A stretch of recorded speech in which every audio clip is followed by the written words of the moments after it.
In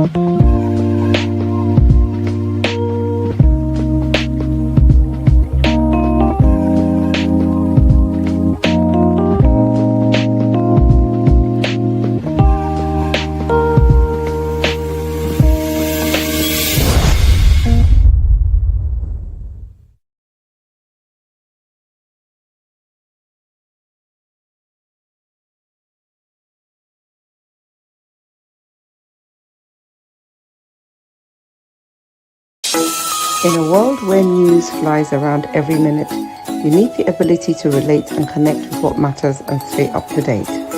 Schengen Story Media News Echoes program is Africans in Diaspora and at Home's leading English news network, one of the most trusted, respected sources for news updates on current affairs as they affect global Africa.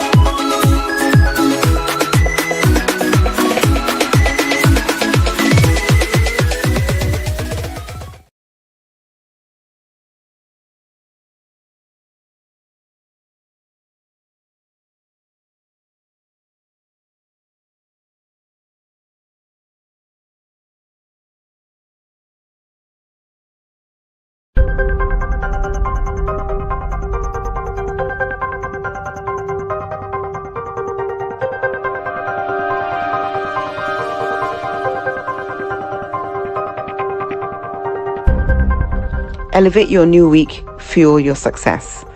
SSM invites you to kickstart each weekday with our news update Between the Lines, featuring the week's top news and analysis and the most attention-grabbing lines, deciphering world events.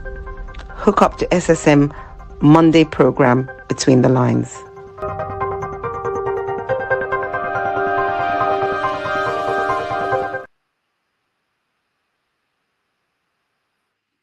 Yes, viewers around the world, you're welcome. Another week, another day.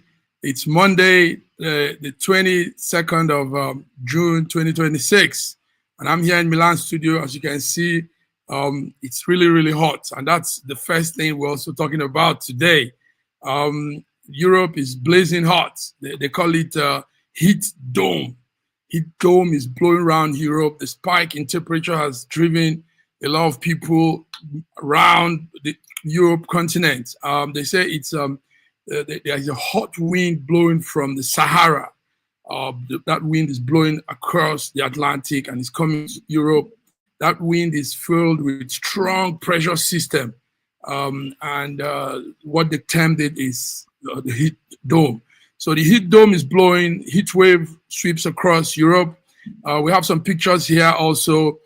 Different countries in Europe and how they've been experiencing it. In Italy, we're doing like 42 degrees centigrade, and that's really hot. I mean, coming out from a weather that was very cold, and now you have to be in this is something else. So Europe is blazing with heat wave. These are some pictures, some the Western Europe, that's Spain. We have Germany. Germany normally doesn't experience this much of heat, but this time it's heat wave in Germany too. And heat wave in Spain, heat wave in Germany, heat wave in Malta, heat wave in Italy. We also have heat waves in even the UK. The UK is also experiencing this heat wave. So viewers, wherever you are, what part of Europe, the world you are, let's know your weather. It's termed that it's as a result of some people put it that way, the atmospheric condition that has changed in the world. So this is it. Europe is being blown off with heat wave. Sometimes the water doesn't even settle it. While I continue this, let me bring in one of our coordinators from the UK, Dr. Lufemi Oba. Dr. Lufemi, you are wearing a dress like it's not hot where you are.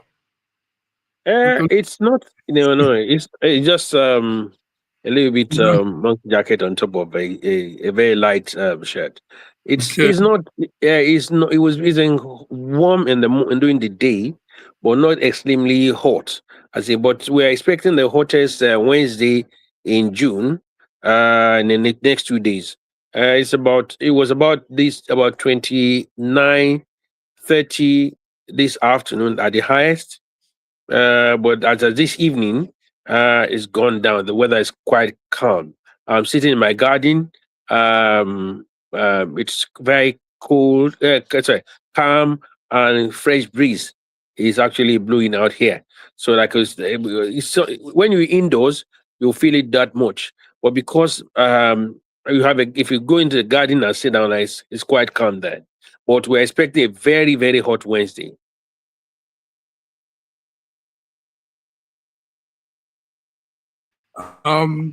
Hot Wednesday will also, with the situation of things politically, it's going to be double hot.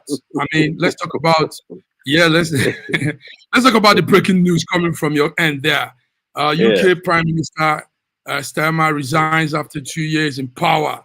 Thank God you're here to give us the update very well. So Andy Bonham is, I think, Andy Bonham. Bonham, you have your way of pronouncing it. Tell us about this whole thing. We've had it coming for a while. Andy Bonham has always been on the wings. He was a mayor of Manchester for a while. He was an MP before he went into before Labour went to government. So he went into the local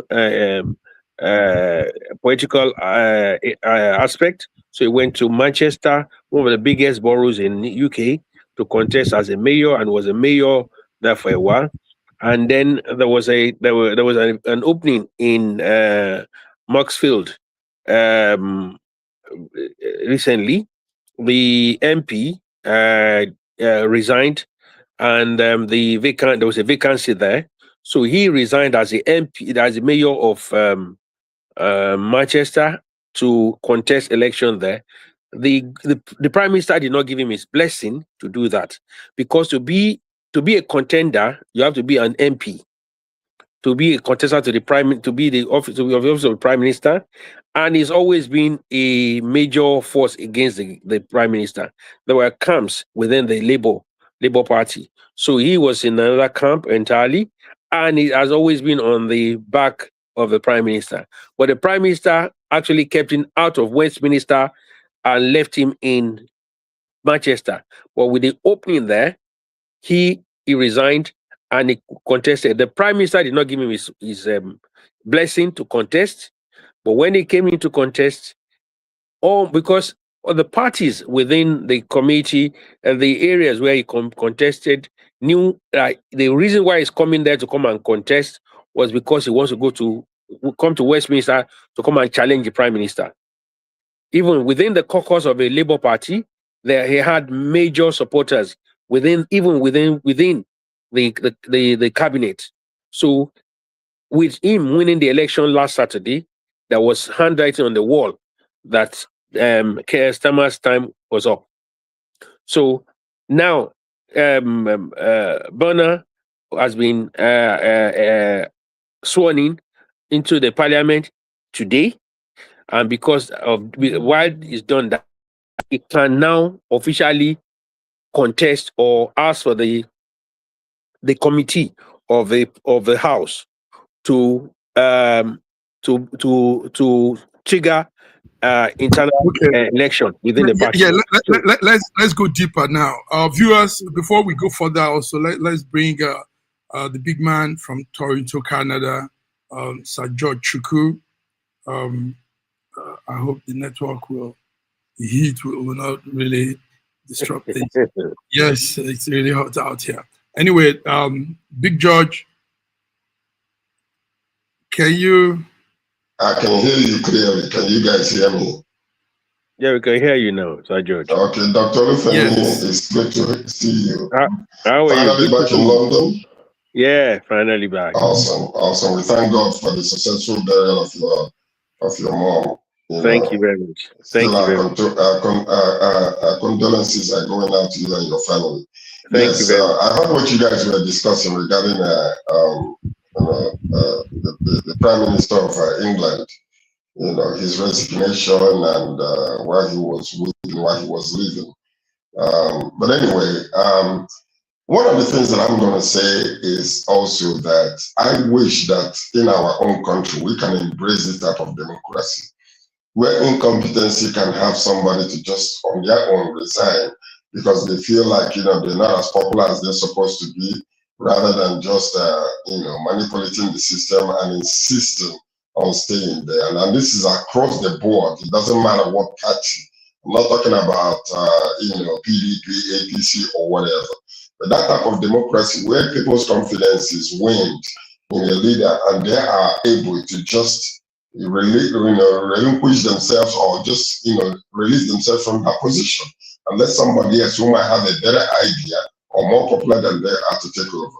So that's one thing that I wish that our own democracy will be right into. Yes, thank you, Big George. You took it further. Well, I was going to bring that because it came as a breaking news this evening, gentlemen. Peter Obi is saying that if this could happen in the UK, Nigeria should also do likewise. That he's talking out of ignorance. We don't run the same kind of system of government. We do not run the same kind of system of government. That is parliamentary government. We run a presidential government. This is don't let us. He said no. When issues arise, let's not downplay it. He's also a Nigerian. Every Nigerian has a right. But they shouldn't be using information. Tinubu should resign. Listen to this. Massive match. Whether we are running the same type of parliamentary system or presidential system or not, it is time for us to be able, when the confidence of the people that you're ruling is no longer there and when, whether it's presidential, whether it's parliamentary, the individual can, what I'm saying, on their own to say, okay, let me step down and let another take over. So what we are doing here is we are being partisan in our. I'm not being partisan. I'm not into party politics or whatever the case may be. What I'm saying is when we will be able to graduate to the point when the people's confidence in you is no longer there, whether you're executive president or whatever, the individual can easily step down. So. That's what I'm saying. And maybe because of the type of, the country that we are in, maybe parliamentary system might even be better for us than this executive thing where somebody comes and sits and don't want to move simply because of an executive presidency. And then we bring people that are uneducated, unenlightened, or corrupt to lead us, and then they refuse to move. So that's what I'm saying, and I'm talking general, not in particular to any particular government right now. I'm talking about general. So that's what we need to be discussing. Can I also put into correction? Can I also put into correction? When a politician of repute comes online and begin to chat in misinformation and misdirection of affairs of nation, we should also call him to order. In Nigeria, before the First Republic, it was a republican system like this. What did we end up with? What do we end up with? Crisis and bloodshed. That was what ended up with the First Republic. Because Awolowo lost election in Central, he went to come back and take over government. It ended up in crisis. So we ended up with presidential system. In presidential system, you have a mandate for 4 years. The reason why Kestama was able to measure his lack of popularity was that there was a midterm election and his party lost woefully. And therefore, he was able to use that as a standard for that. Now, he is asking, an opposition party presidential candidate is asking the presidency to resign in Nigeria when his own party cannot even muster to put a candidate up for a local election. So this is what we're talking about. When we're putting things, you put it in perspective. The government that you are asking to resign is winning election, But because you are losing election, you ask him to resign. So what is the criteria? What's the standard of saying that the president you have to resign has lost the confidence of the people? Election came up last Saturday. His party won landslide. Your party did not win anything. You could not even muster enough power, and you are asking the person that's won election to resign. So let us begin to look at things from national perspective. Don't see everything as political. This is not political. Mr. Peter Obi has said something that has no bearing with what happened in Nigeria and what's happening in England. President Donald Trump has his challenges in America, but he has a mandate of 4 years. After 4 years, they vote him out. They cannot ask you to go and resign. He's asking Donald Trump because he's not popular amongst some people, he should go and resign. People should not be saying this because they just want to get into the media. Mr. Peter Obi has said something that has no relevance to political issues, and he's constantly doing this. Whenever there's negative news, he gets on it and just spin it around to make it look. So don't let us do politics. These are good points you raised here. His party winning the election in Nigeria, APC, and he has a 4-year mandate. Well, we won't go. Well, let's not go too deep in this because it is more on the UK side. So, viewers, Keir Starmer announces his resignation, ending just 2 years he used in power as Labour. Also prepares for the leadership soon. Now, the funny thing, can I just drop it there? The party still have a mandate for the next 4 years. They have a mandate. So they can only change their leaders. Yes, let's look at this also. We've had 7 prime ministers in just within 10 years. This is unbelievable. And this is like the country, I mean, the head of the Commonwealth, the country where every other country we have a prime minister for 43 days. Can you imagine? Can you imagine this? Anyway, our viewers, you can also put your text here. Let's all be discussing all of this, because humanity has come to a time when people are very conscious of politics. People are conscious of who's leading them. So it's no more like before now. And like with the social media thing again. So everybody wants to express themselves. Everybody feels they have the right to talk and say things. So let's not also blame Peter Obi. He's saying it from his own point of view. George, I know you're still there, but let's go back to some other stories again, gentlemen. We heard this morning that the Senate will be reconvened tomorrow. The Senate will be reconvened tomorrow to pass that state police bill because there is something called quorum setback. They didn't have enough Senate to do so. I'm seeing that there's some small hiccup in this state police thing. Last time I was saying it, but George said that everybody agrees. But you see that not everybody's agreeing, George. Some people feel it would knock off their source of income. I mean, if they couldn't form a quorum, imagine the Senate that will be filled up every time they come. And when it's now a bill to be passed on something that will be beneficial to all of us, some people decided to stay back. Dr. Olufemi, it's sad that they don't. It's sad. Yes. I've always said it. One of the greatest problems of Nigeria, any for the first and second Senate, the Republic and Third Republic, is the Senate. The Senate, and because the reason why the Senate is in a challenge is because most of the powers, most of the people that have gone into the Senate have always come at the whims and caprices of the governors. The governors are too powerful. Under Jonathan, the governors twisted his hand, and the economic fund was shared among governors because they couldn't pay salaries, and they kept on borrowing. They kept on external borrowing. The governors were doing external borrowings to the extent that the Nigerian planes were seized by the Chinese government because Ogun State government went to go and do a deal that went wrong. So when they seized Nigerian government property. So when we have that kind of challenge, the governors are the problem. The governors are behind this failure to have a quorum, because the security vote that has gone to them for many decades, for many years, will now go for a particular purpose. It will not go to them anymore. So therefore, they do not want this. It's because of the pressure of insecurity that is making them to even sit about it at all. Therefore, billions of naira that goes to them every month, every fake allocation that goes to them every month for security vote will now be directed towards state policing. Therefore, they will end up with zero.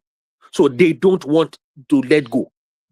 So we as Nigerians, the civil society, and those who have been shouting in front of the Nigerian military base, they were shouting useless shouts. They should go to National Assembly now and go and put pressure on National Assembly. They should go to instead of going to INEC, they should go and put on. If they are really patriotic, they should be on the neck of National Assembly to pass the state police vote. No, instead of being partisan and saying they are activists. If you're an activist, you should be concerned about the fact that they don't want to pass the state police act bill. Yes, thank you very much, George. Yeah, you're muted there. So we hope they will meet tomorrow. Tomorrow they say it's an emergency sitting. The leadership is pushing to secure that passage for the state policing. George, you've been saying everybody will agree to this, but now tomorrow when they meet, we're not even sure if it will be a full support, and there's still real disasters going around in terms of insecurity. Tell us, George, what do you have on that?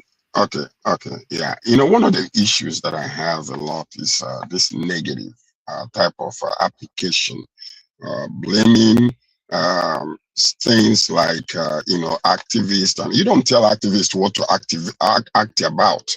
They know what pains them, and they know when to choose and when not to choose. So they are active in doing. Not every activist comes out to talk about the same thing. So you don't tell them what to do and how to do it. They are activists and they know what pains them and what they can, act upon per se. But anyway, in this particular situation, yes, indeed, I can understand whereby we are seeing a lot of governors or maybe a lot of senators that might be opposing this particular thing, and maybe that's why they are being absent. But what we're going to see is that they must approve this. Why? The reason is it is Asiwaju's mandate. That is actually, we cried for this for 2 years, you remember? We've been crying for this for 2 years. Finally, it's at the desk. And anybody who refuses to sign on this or to be present to vote, what will now happen is that there is going to be a particular, we're going to mandate the Senate to announce those who were absent and why they're absent, and if they're absent again, where they're not going to form a forum. That's what's going to happen this time, because they're going to be singled out. Those individuals will be singled out. And I understand where you're coming from, Dr. Lufemi, because I know that the reason why they are weak in participation is simply because of what they're going to lose eventually. But the the national interest over state policing is so high that because of what is going on with the insurgencies and the terrorists and all that kind of stuff, there is nothing that will stop it. You will see a participation enough for votes to be given on this. Whether they delay it or not is not the issue. They can delay it all they want to, but they must approve this very soon. Watch and see what's going to happen. Yes, very good. Very good about that. Just to reiterate that. You mentioned something very important, that is to say, we must know who voted and who did not vote. Who are the watchdog for this? The activists. That's why I said, instead of sitting in front of the barracks, how can you call yourself activist and go and put pressure on Nigerian army in the barracks who are sacrificing their lives every day? You are calling them cowards. Those who are dying every day, you call them cowards, and meanwhile you are leaving senators who are living large, you are leaving them alone in the National Assembly. That's why I said, if you are real activists, you should go to the National Assembly now. Like you said, go and see those who did not vote, those who voted against it. We should put pressure on them, not on the Nigerian army that are losing men, that are losing women every day. You are harassing them. You are calling them names. You are insulting them. Is that the way forward? They said, come and join the army. You did not join. Those who are joined, you have joined. You are calling them cowards. You know what? I believe that. I honestly believe. Sir George, I think from the point Olufemi, from the point he's bringing in, it's very reasonable. This sounds good. Yes, it is. That's what I was about to say. Nigerians should rise up now. These are the moments that are critical for us all. These are those times we should all stand up and say, who are these people that don't want this police bill to be passed? Yes. Who are those that didn't come and didn't want to form a quorum? Yes. This is that time. Now, and the reason why I was saying what I'm saying about Dr. Femi is this. You see, you are part and parcel of the whole entire system. From a diasporan standpoint, what you are doing is calling to action and attention of these people who can use social media to put pressure on. So I agree with you completely. And I agree with you that, calling the military, weak or whatever the case might be, I don't think is the right way to do. We have to motivate them. We have to ensure that even when they are doing something right, we praise them, but we should not be afraid to call them to order when they are missing it. That's what I'm saying. So right now, part of what you are doing is calling. You are calling to attention what needs to be advocated for by the activists. And believe me, they're going to hear you and they will respond, because we need to call out every particular senator who did not appear to vote. We need their names written. We need the names of the ones who will not appear tomorrow. But today is the day that we will start to ensure that these people, whoever they are, whatever reason they want to give not to appear, must appear, and votes will be taken, and this will be done. So that's what we need to do. We'll make sure this also goes out viral like we normally do. What you guys are saying here, because it's important. These are the issues. You see, these young people, sometimes they don't really know what they should protest for. They don't really understand. They just get aggrieved on some issues, and but these are the core reasons we should all stand up and say what is happening, because this affects us. Gentlemen, on top of this, let's talk of another aspect of this insecurity. There's a young man, like you all know, called Igboho. Igboho seems to be doing some interesting thing. Adopted family last time, he freed them just 2 hours after they were taken, and he made a proclamation and said, listen, if you guys don't release this family, we're coming for you. And right after that, they came out. So we're looking at another aspect of insecurity, of policing. Are we saying that some individuals also have a kind of vigilante power that we could also be looking at to help us in this situation? Dr. Femi, don't laugh. I kept on saying it. Local police security is local. And local policing will solve insecurity problem. Let me tell you what happened with it. Igboho is a town in Oyo State. Sunday Igboho is just Sunday. He has a second name. Igboho is not his son name. Because it comes from that town, that's why they call him Sunday Igboho. Yes, so the kidnapping. Sunday Adeyemo. Yeah, thank you for reminding me his name. So the kidnapping happened in his locality. So he now said, if those people are not released, he knows every Fulani in the locality. He will come after them. They quickly. So if security is made, I kept on shouting on this forum. Security is local. If we have that kind of force in each community, and somebody get missing, and we say we know who are likely to be behind this, we'll come after you. You will see that Nigeria becomes secured. But if we are waited for somebody to come from Abuja, who doesn't know anything about the terrain of Igboho, and now say, let's go, and they will just be dribbling him. But Sunday Igboho knows who is who in Igboho town. He will come after them big time. That's why they quickly, even the leaders of the Fulanis might not be involved in the kidnapping. They will not go after their children. Who is involved?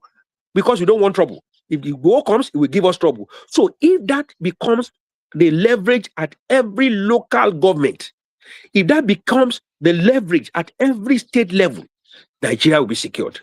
I kept on saying it, local policing. Security is local. You have seen example. Indeed, security is local. Now, the celebration are spreading online over the reports of these abducted victims being released. The police also is coming out to say that there is no official confirmation yet. There's a dispute between the police and what is happening locally. And this is another issue that we really need to raise.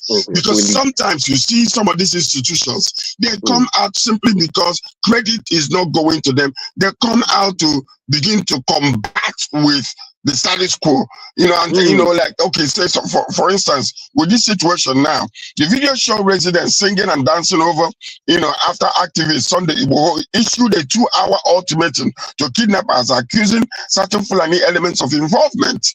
Okay, however, the authorities are urging calm and warning against the unverified claims that could compromise security operations. So they're not saying, oh, they have already been released. They are combating it, that there is no confirmation.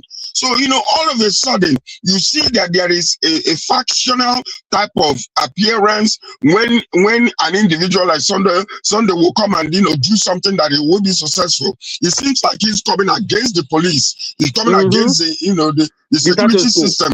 So we should stop that. We should make sure that even when the police does something like this, let's come after the police. And when we confirm that these people are actually released, we need to let them know before you make any statement. Confirm it. So, and in lieu to this, not only Igboho, in the southeast, we saw young southeastern youth I think it was Enugu State. They all went into the bush and rescued a kidnapped victim. Yes, so what we're seeing, George, you're making good point there. The police, it makes the police look weak. But you see, we're not looking at who looks best. That's not what we're at now. What we need is results. What we're looking for is results. Results is what matters, not who's doing good. Mark, yes, you know why the police are doing this? Okay. One, the accolade did not go to them. It did not come from them. Secondly, most of the time, because their system had to be oiled with bribe and here and there, so all those things have been taken off them, so they must discredit that. We've seen the past when things had happened, the police had come out and said it never happened, only to say that it happened some days later. So we've seen that. So it's a pattern. And the thing is, also somebody said on TV, national TV recently, that when the kidnap ransom was paid, that the military and the police were taking money off them, and they are part of a ring. So all of a sudden, their means of livelihood is about to come to an end. Do you think they'll be happy with it? No, they are complicit. So that's exactly the point. We need to ensure that because this is not the first time it's happening. It's happened several times before. When another system comes in, whether it was confirmed or not confirmed by the government, but they go and then to rescue their own people. You start seeing the police come out. You start seeing the law enforcement come out to condemn, to say, oh, it's not true. But later on, you find out that it is true. So that's one of the things we need to also ensure, that these state institutions are not fighting against the success that is happening simply because they are not the ones that activated it or the ones that did it. So we need to make sure of that. And as a matter of fact, we right now, as of today, must release a press statement telling every activist to look into who did not vote on this police statement from the Senate, expose who they are, and make sure that if they're going to fly in tonight, to ensure that this is done, let it be done. That's what we need to do, because it's time for us looking at from outside on the diaspora standpoint to be ignoring some of these little foxes that are destroying the system in our country.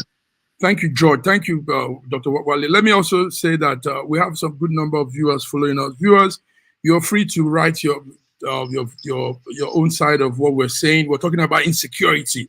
This affects us all. This is not one man thing. It's not APC or PDP thing. It's Nigeria, as Nigerians living in that territory called Nigeria.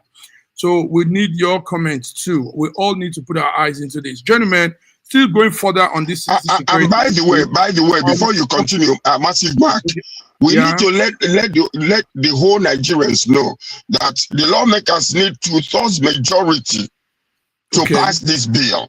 And we need 2/3 or more of the senators to be present. And if they don't show up, let their names be published. Let everybody know who that is trying to sabotage this state policing. We need to make them public. Thank you. Continue, my brother. You have the floor. We need to make them public. Gentlemen, still on this. We're still talking security. It's very important what we're saying here. There's an ex-IGP of police. That's Okiro. He's advocating for a special squad to be placed in schools. He commends Tinubu's effort on fighting security. But he says maybe they should look more at placing special squad of police officers in schools now, because what we're hearing is some parents are not letting their children go to school, and I mean, somehow it's reasonable. Nobody wants to have their children being kidnapped, you know, with all those other stories we heard. So, gentlemen, what do you think? Having a special squad. I mean, back in the days, Dr. Olufemi, you know, we had the Operation Sweep. We had all of these, and they were because of the incessant crime in Lagos, and it worked. Operation Sweep was doing a hell of a job. So having squad in school, do you think is a great idea now? I don't think we shouldn't turn our schools to military zones. It is. I don't support that. If the policing in the locality is solid, straight, and clear, with the mandate to enforce law and order within our community. If there are 10 schools within a local government, if there are 20 schools within a local government, and the local government knows that they have a direct line to the police squad in my local government, Abeokuta South local government in Ogun State, they have a direct link to that. And the distance between the school and to the police station is about 10-15 minutes. So why do we need a squad in the police? You are going to turn the school to military zone. The police is going to be sitting down there eating granuts. After I start chasing orange seller in the place, sitting down with his son gun. After I go and think of Google, no, let him be useful in the police station. Put him in the police station, let him be active, so that policing with that community will not just sit in the police station. They have patrol within that local government, because security vote goes to the local government. If they have 5 vehicles within the local government, it should be, we will know where the 5 vehicles are. If there are 20 vehicles, you should know that. If there are 5 vehicles this month, and they buy another 5 vehicles next month, they should know that if there are 10 vehicles within the local government. If the vehicles now begin to start breaking down, they have fund to do repair. If they start misbehaving, the local community knows they are misbehaving. And if those people are within that locality, if a child is kidnapped, it's likely to be a child of one of the people in the locality. So therefore, they will be very active and very on the spot to deal with it. So to go and form a squad, to go and sit inside school, please. Or they don't let us go and waste money to go and do that. Use the money to police and defend the whole community, not schools alone. Well, no, go ahead. Yes, I wanted to appreciate. Okay, I wanted to. There's a writer here, a viewer, Excellence, Happy 9544. He says security is local. Does government have that political will? That's a strong question. Does the government have that political will to ensure that security that is local can be addressed? He also says we need to tell each other the truth. Igboho will be arrested immediately once you have enough governor. The solution is regional government should be enabled. Do you guys understand what Excellence? Thank you for your comment, and these are good comments too. 2 questions here now. Does our government have the political will to really go locally with the policing? Okay. Like number one is this. Number one is this. Okay. You see, sometimes we nationalize a lot of little situations that are happening within like localities. Individuals are still involved. Individuals are, don't forget this. So just the same way I am, Dr. Femi is, you are here, Massive Mark. We have different ways of approaching a particular issue. So we have to understand that, sometimes we blame the government. The government will budget something, release the money, and put it in the hands of people that are on top. But something happens between that time, it goes from the top to the bottom. All kinds of manipulation, all kinds of greed and self-interest will come and destroy the whole entire thing. So what I'm saying is this: yes, indeed, if you come to North America, like so, for instance, here in Canada, locally here, there has been a lot of attacks on certain churches, like Jewish synagogues. So what do you see? Police is released in that area. Police patrols that area frequently, but they are not resident there, but they patrol frequently around that area, and their presence will deter a lot of things. And in the same manner also, like what Dr. Femi was just trying to allude to, that we need to create a special squad. We can pay them. People need jobs. Some of these young people that can drive, we can train them very well. They can be the people that are patrolling some of these schools, patrolling the city, helping the police, working in collaboration with the police also, that Betty will give them a little something to do. And then that way, because we've seen it happen, that a lot of times some of these social security apparatus that are happening in Nigeria, and they are actually active. They're doing good jobs. Several states right now have received kidnappers, and they, among themselves, organize themselves, go after these people and destroy them. It happened in Abia State, and it's happening in Enugu State. So you start seeing now that people are rising up as vigilantes. They are now equipping themselves. Sometimes they don't have guns. All they have is machetes, all they have is hoes, all they have is sticks. But these people, when they see the crowd coming, they will release the kidnappers and run. So, and it's very possible that is the reason why Sunday Igboho gave that particular mandate, and then they got afraid and let go, because it will destroy the whole entire corrupt system that they are operating, these terrorists. So maybe information was given to them. Let them go, let them go. We don't want people to start looking into our situation and then destroy the whole entire foundation that we have built. Yeah. So that's what I'm seeing right there. Yeah, George, that's what you're saying is pivotal. Dr. Femi, I would agree with you. I would still align with you. This police being on the checkpoint in the school, take note, school is just few hours. 9 o'clock, 8 o'clock to probably 2 o'clock.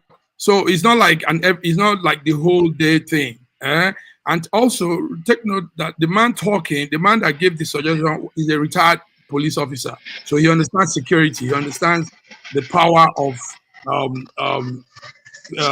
police being around the school and what they could do at that point in time.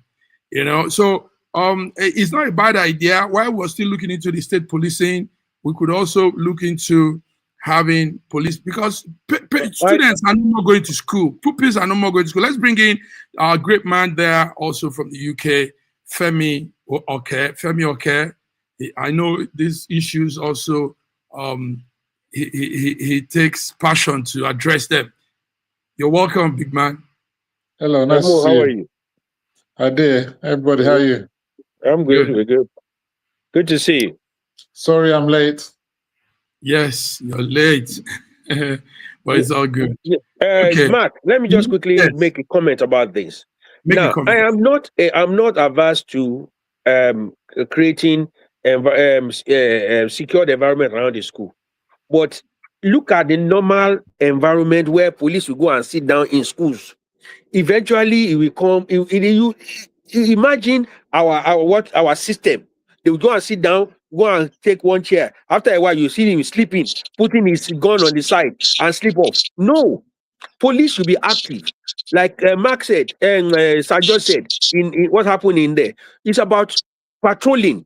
Let them have patrol vehicles to go to drive around schools, drive around the community. The presence will deter criminality.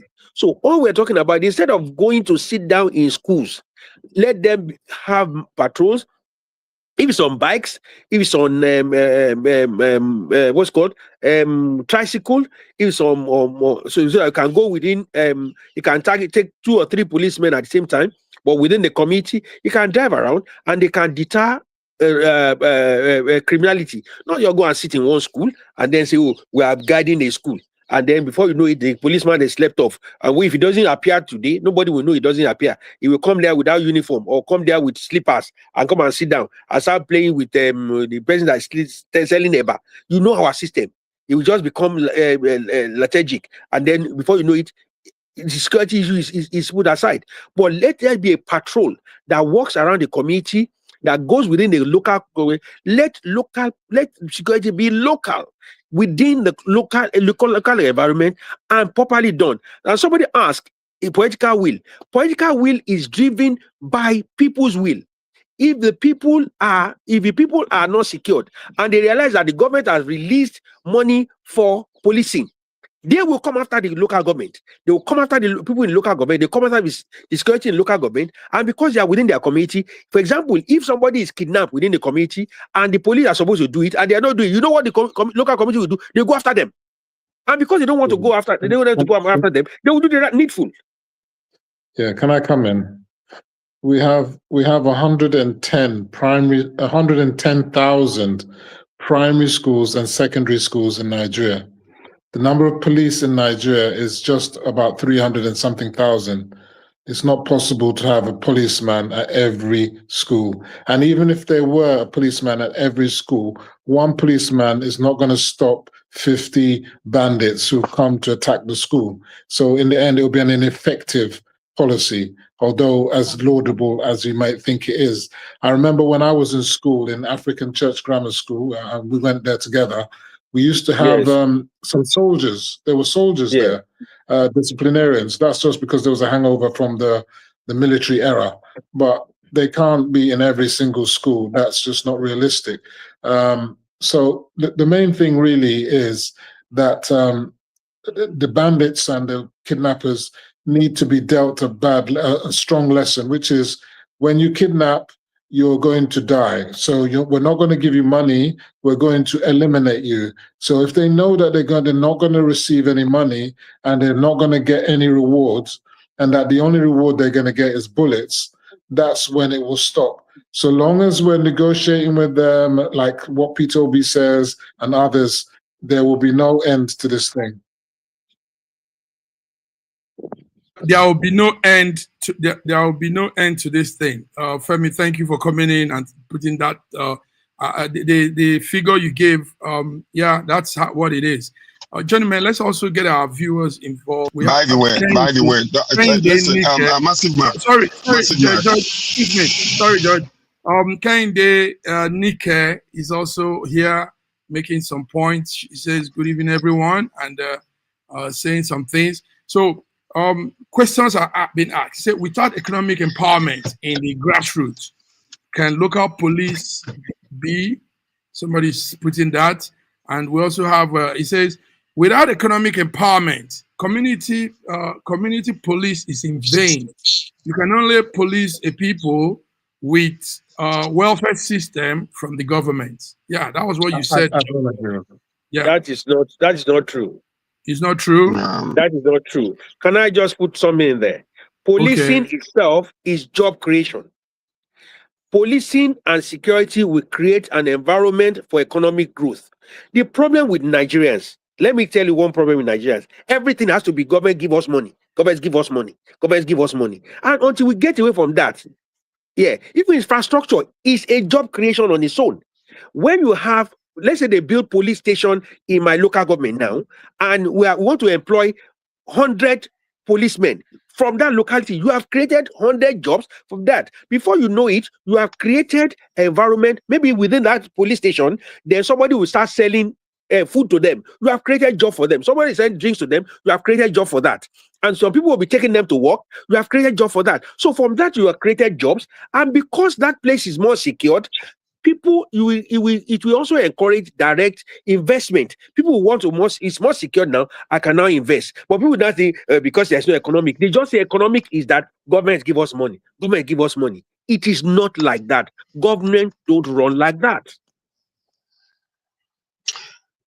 Anyway, listen. I agree with you, and people will always have their own opinion. When somebody once said that opinion is just like the crack behind us, and everybody got one. So the point about it is this: with all these ideas that we are bringing on, if the government can actually do put everything together and choose what is best for each locality. Because right now, when we're talking about policing and putting police in schools and all that kind of stuff, like in major cities, where the schools are, we don't see any kidnapping going on there. So, but we can actually section those areas that are so highly affected by this kidnapping and ensure that certain things are done in those localities where these people are always operating. Like, for these kidnappers to go to the same school again and again, or the same locality again and again, we know that that place is very vulnerable. So we can actually create something that will suit that environment. They don't need to come to Lagos State to do certain things, because the kidnappers are not operating fully there, because there are infrastructures and a security system and people that are all over the place. So when we're not talking about the whole entire Nigeria. We can talk effectively those places that are affected by this. Try to create something to deter these people, and then maybe it will work. And besides, anyway, but I wanted to talk to Femi. Okay, when you're talking about Obi never said he's going to negotiate with kidnappers. People are saying that he said so. I listened to that. Hold on. Let me finish. What he said was, in his era, he dealt decisively with those people. He did not, and he succeeded. I'm an evidence to it. It's from my own local government area in Anambra. Then I know what he did, and I saw it with my own eyes when I visited from the US. So it's not a hearsay type of situation. But right now, let's leave that. This partisan type of statement sometimes, it messes up our organization as a local news organization that, from a diaspora standpoint, we need to stop it, because it doesn't help us. You gotta be, as a journalist, you have to be neutral. I'm an APC, but I don't wear it on my. Listen to me. No, well, if you're not a journalist, then maybe you don't belong here. No, because what you are saying, if you are a politician coming to this place, hold on. Let me finish speaking now. Okay, go on. Can I finish, please? Go on. So if you are here on this platform as a newscaster or somebody who brings this, talks about, issues that are dealing with our nation, it should never be partisan. You have to be neutral. I don't wear, you don't wear the cap of APC here or cap of whatever. You have to be neutral when you talk. Don't become very partisan, because it doesn't really, you're only feeding to to certain listeners. It's not supposed to be so. I don't agree at all. And I just want to say, maybe you don't belong here then, in all honesty. Because as a newscaster, unless maybe you need to study journalism. You need to study journalism in order to know how to be able to approach issues. Excuse me, George, I've allowed you. I'm not here to preach partisan or whatever, and I'm not a newscaster. I'm speaking my own opinion, and I'm also speaking from facts. I watched the video just like you, and you can watch it again. I'm not saying anything that he didn't say. I'm not talking about what he did in the past. I'm talking about what he said he will do if he was to be elected president. They're two different things. So whatever he did as a governor, that's there on record. And I give him kudos for whatever he did when he attacked the people that were kidnapping or whatever when he was governor of Anambra State. I'm speaking about what he said, specifically two things. One, he doesn't see anything wrong in what Nnamdi Kanu has done. As far as he's concerned, Nnamdi Kanu should not be in prison. That alone is very disturbing, especially for the 30,000 people who allegedly have been killed at the hands of IPOB, and he's the supreme leader of IPOB. So that is one in itself. If he cannot acknowledge, in fact, Rufai tried to ask him again and again, did you not see anything wrong in what Nnamdi Kanu did? He couldn't bring himself to even say once that yes, there was something wrong in what he did. And then on top of that, he said that he would negotiate with the people, the bandits and the terrorists. That isn't a bad thing as far as I'm concerned. If you think that would achieve results, good for you. But I know that won't achieve anything, because it will just embolden them and allow them to do what they've been doing on and on and on. So that's where I disagree. It's not a partisan thing. There are many people that are Sheikh Gumi is advocating negotiating with bandits. I don't agree with him either. So it's nothing to do with partisan politics. Let me just it's to do with my view about negotiating. I don't agree in negotiating. I believe terrorists should be eliminated. Let me just add a little to what Femi is saying, George. What I saw from that outing, Peter Obi made this comment. Femi is making reference to the outing in Washington, D.C. with Nigerians in a park. What I saw there was that the presidential candidate for NDC, Peter Obi, doesn't seem to get briefings on situations before he makes comments. That's my observation as a journalist. I'm a professional journalist. Now, his comments are bogus, and sometimes they are out of context. You can't say Nnamdi was just calling names and he was just making fun of people and he shouldn't be in prison. No, that's not true. So what I would advise, if Peter Obi is hearing this or his people, he should get briefings about current occurrences in Nigeria, so that when he goes out and he's asked, he can say something that really makes sense. Because this way, it looks like he's not articulate enough. That's how I put it. So okay, that's let me share something. Okay, that's your take. Let me tell you my take. Yes, sir. This individual that you're talking about, okay, I was never an ally to him. I fought him. Go to Nigerian newspapers, Google it today, George Chukwu and Nnamdi Kanu. You will see what I did against him nationally. It's on the newspapers. It's there on Google. You can Google it. But the fact is there is selective justice in dealing with this individual because he's from the Southeast. I have never been for him. Excuse me, let me finish, please. Stop interrupting. I allowed you to, speak your view. One thing that I'm saying is the judgment against him is selective. While you are bringing all these people that are killing, beheading soldiers, beheading generals, you allow them, because they're repentant individuals, then all of a sudden you let them go. You pay them money, you give them welfare. The one individual that has never shot any gun. Yes, indeed, I'm against what he did, but the judgment against him is crude, is selective, and should not be. Simple. I'm just not going to respond. I'm not going to respond.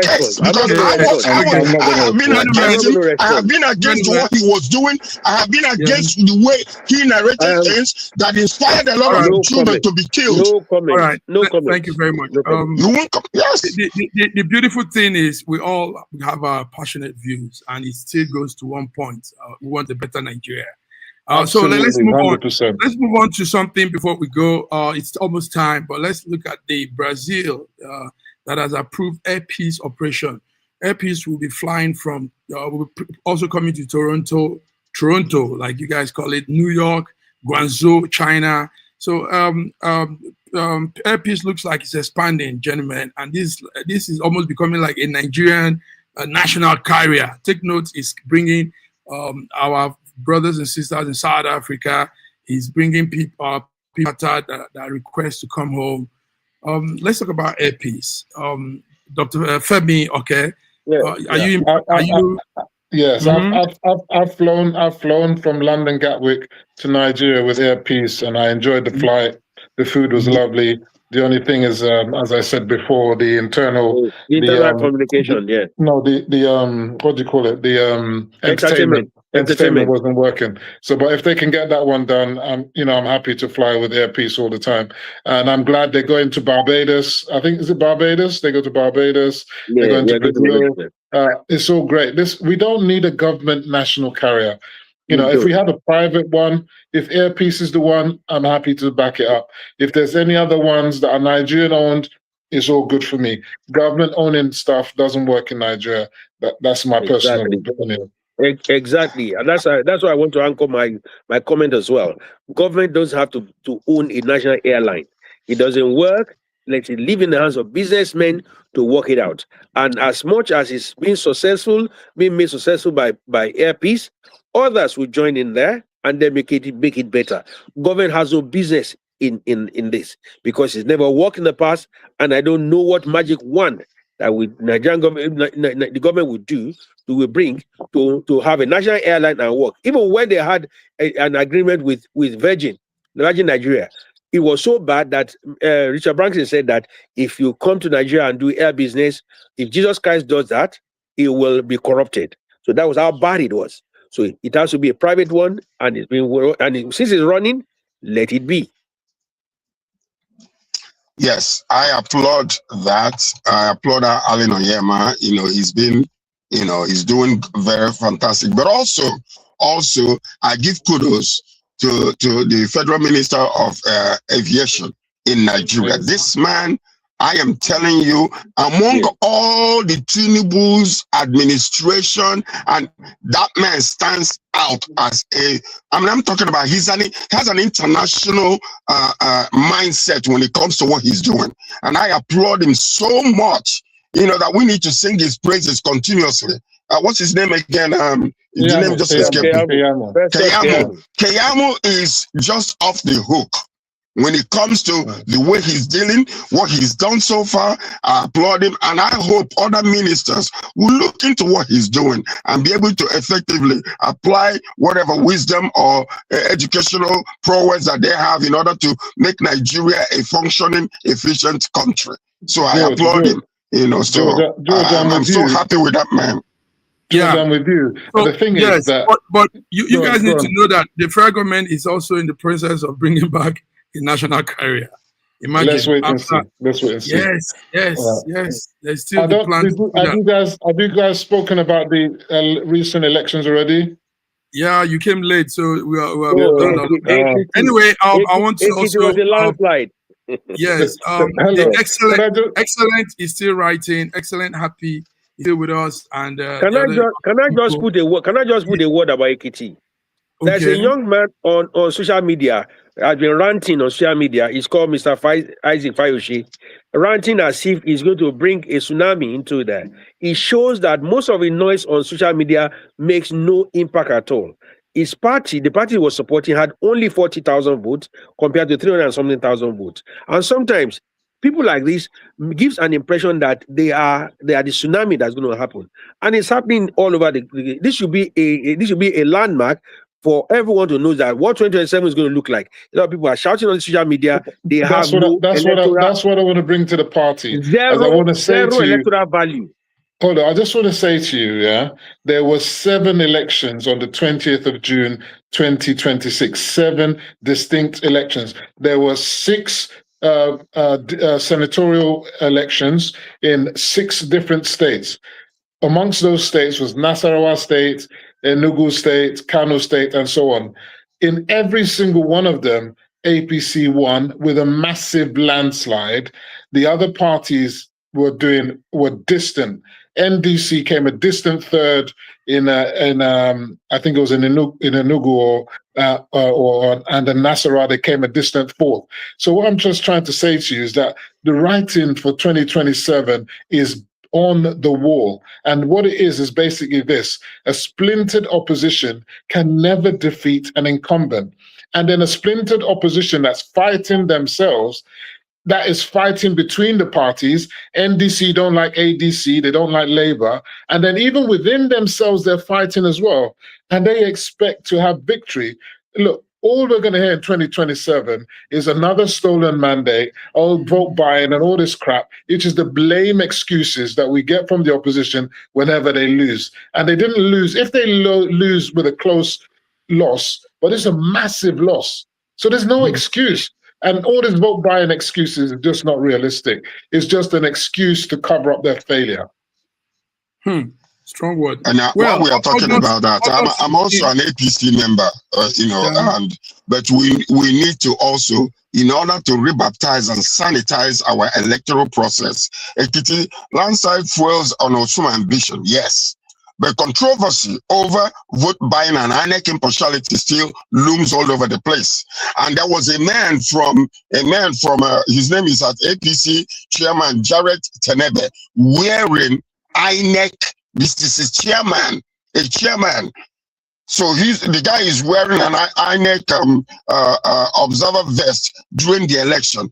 We need to be careful in the way we do things, because it's very, very important that we maintain a neutrality and also make sure that there is no, commas and questions about INEC's, operations. So these are the little things that we need to do. And I'm talking from a foreign perspective, a diaspora perspective, in regards to the way we do things. Let's do it clean. Let's do it, pure, so that at the end of the day, I know that it's impossible to have a pure and fair election in Nigeria as it stands. But we have to avoid some of these little hang-ups. It is very, very good for us. Yeah, it's good for us. So when we win with, we win with open heart. We win with, standing firm. That we have done well. Now we're going to Osun State, Osun in August, and what we just saw during the weekend in Ekiti State might just replicate in Osun. We don't know. So, but anyway, gentlemen, it's time. We need to go. Let's come Wednesday and talk more on the African and Nigerian. Did you talk about Did you talk about Starmer? Yeah. Starmer's resignation. We did. So let's come Wednesday. Come early if you want to talk, Jeff. Yeah, I will. I'm so sorry. And want to thank our viewers. We have a big one here today. I don't know how they came like the hurricane. I posted it last minute to 500 people. Nice. Okay, so we have all of them here, and want to thank Excellent Happy mainly for doing all the texting, and also Kende, Nike, also, and the other ones. Thank you all, guys. Gentlemen, let's go. It's been a beautiful discussion here. So until we come again on Wednesday, have a beautiful week. God bless you all. Peace out. Yeah, peace out, like you say. Yeah. Thank you, George. The big George. Yes. Okay, bye, guys. Bye. Also, Charles, Professor Charles is with us. He's been watching. He couldn't make it live, but he's been here. Professor Charles, thank you. And see you hopefully on Wednesday. All right. So, Georgie, your comments were burning like fire. I like when you speak truth to power. Thank you. You have to now. You have to. You have to. Yeah. You have to. All right. Yeah, it was a good one. It was a very